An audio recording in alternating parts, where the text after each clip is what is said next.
La Unión Europea le ha tendido una trampa a todos los usuarios de híbridos enchufables. En 2026 van a cambiar la forma en la que miden las emisiones, ya no solo de los híbridos enchufables, sino de todos los coches.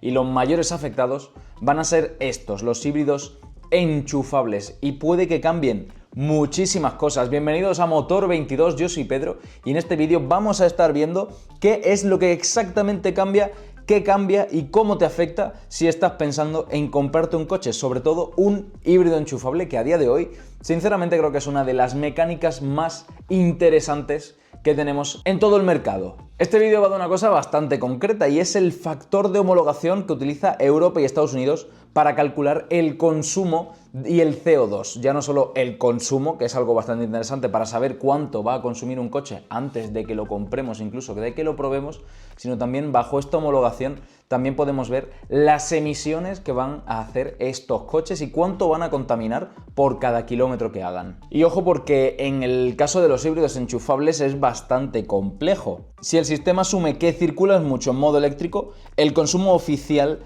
cae y obviamente vas a estar gastando más electricidad y menos gasolina. Pero si asume que vas más tiempo con el motor térmico activado, el consumo obviamente va a subir. Y hasta ahora este cálculo favorecía muchísimo a la parte eléctrica de tu coche híbrido enchufable, así que puede que ahora cambien las cosas. Piensa que es como un pastel. De cada 10 porciones de tu conducción, ¿cuántas son en modo eléctrico? ¿Y cuántas otras porciones son en modo de gasolina? Cuantas más porciones eléctricas te atribuya esta norma, pues más bajo será tu consumo homologado, ¿cierto? Históricamente en Europa este reparto siempre ha sido muy generoso con los híbridos enchufables. ¿Por qué? Porque el ciclo arrancaba con la batería llena. Por eso muchos híbridos enchufables homologan como mucho 1,5 litros a los 100. Y luego haces un viaje de 500 kilómetros por autopista y ese consumo no aparece en ningún momento. El 1 de enero de 2026 la Unión Europea va a bajar el factor de utilidad que se aplica a los híbridos enchufables desde un 80% hasta un 54%. Traducido en cristiano,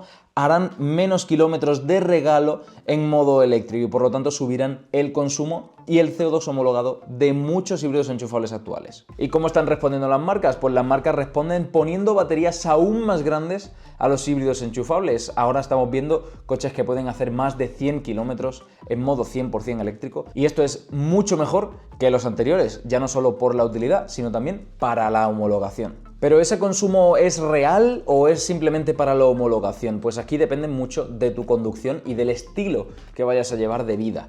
Si tú tienes cargador en casa o en la oficina y siempre lo tienes enchufado, la batería la vas a tener cargada al 100 y haciendo unos 50 o 60 kilómetros al día no vas a tener ningún tipo de problema y vas a poder hacerlo todo en modo 100% eléctrico prácticamente, simplemente usando el motor de combustión para alguna aceleración fuerte puntual o para hacer algo más de kilómetros. Al fin y al cabo, te va a salir mucho más a cuenta andar en modo eléctrico que en modo de combustión. Pero si lo que te vas a dedicar es a hacer viajes largos, en irte todos los fines de semana por ahí con el coche haciendo muchos más kilómetros, ten en cuenta que tu híbrido enchufable la batería no va a aguantar tanto como tus viajes, así que te va a tocar echarle gasolina y ahí el consumo medio obviamente se verá afectado. La Unión Europea se apoya en el uso real de los híbridos enchufables. Muchos de estos no se cargan todos los días y así pues obviamente contaminan más que lo que dice su ficha. Pero ojo, no metas a todos los híbridos enchufables en el mismo saco. Si el problema es de los hábitos de los ciudadanos,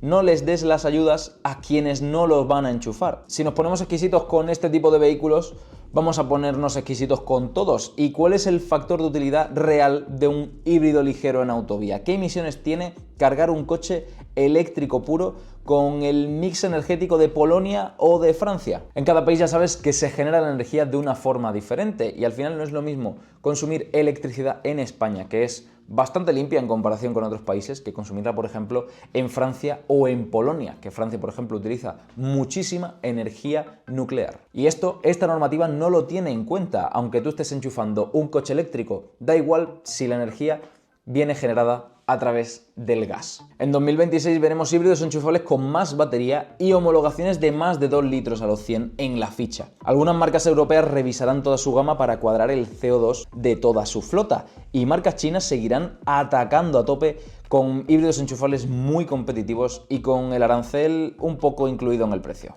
Entonces, ¿qué pasa? ¿Me compro un híbrido enchufable, un coche 100% eléctrico o directamente paso de los enchufes y me compro un coche de gasolina puro y duro? Pues yo me compraría un híbrido enchufable si te encaja, si puedes cargarlo a diario en tu garaje o en tu trabajo o haces unos 50 o 60 kilómetros diarios. Y siempre y cuando te interese un híbrido enchufable para luego irte de viaje y olvidarte de los enchufes. Me compraría un eléctrico al 100% si al final haces mucha ciudad y no sueles salir mucho de viaje, aunque recuerda que ya sabes que se puede viajar perfectamente en España y mucho más barato que con un coche de gasolina o de diésel, con un coche eléctrico, así que también sería muy buena opción, pero sobre todo lo utilizarías si no vas a salir demasiado de la ciudad. Y un coche de gasolina o de diésel, es decir, un coche de combustión o como mucho un híbrido convencional como los denominados autorrecargables, me lo compraría si bajo ningún concepto puedes enchufar el coche en ningún sitio. O por ejemplo te dedicas a hacer viajes todos los días. Si haces unos 400 kilómetros al día,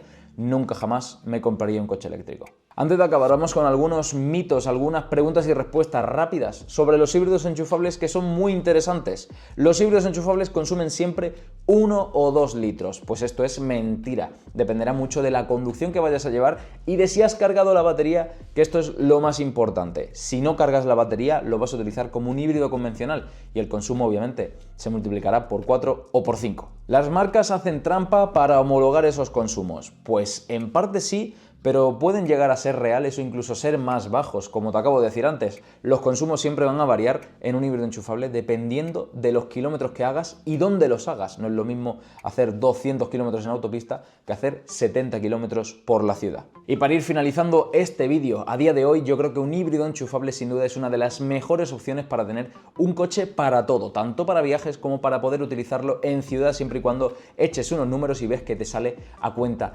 esa compra. Muchas gracias a todos por ver este vídeo. Recuerda suscribirte aquí en Motor22 para enterarte de absolutamente todo. Nos vemos en el siguiente vídeo. Hasta luego.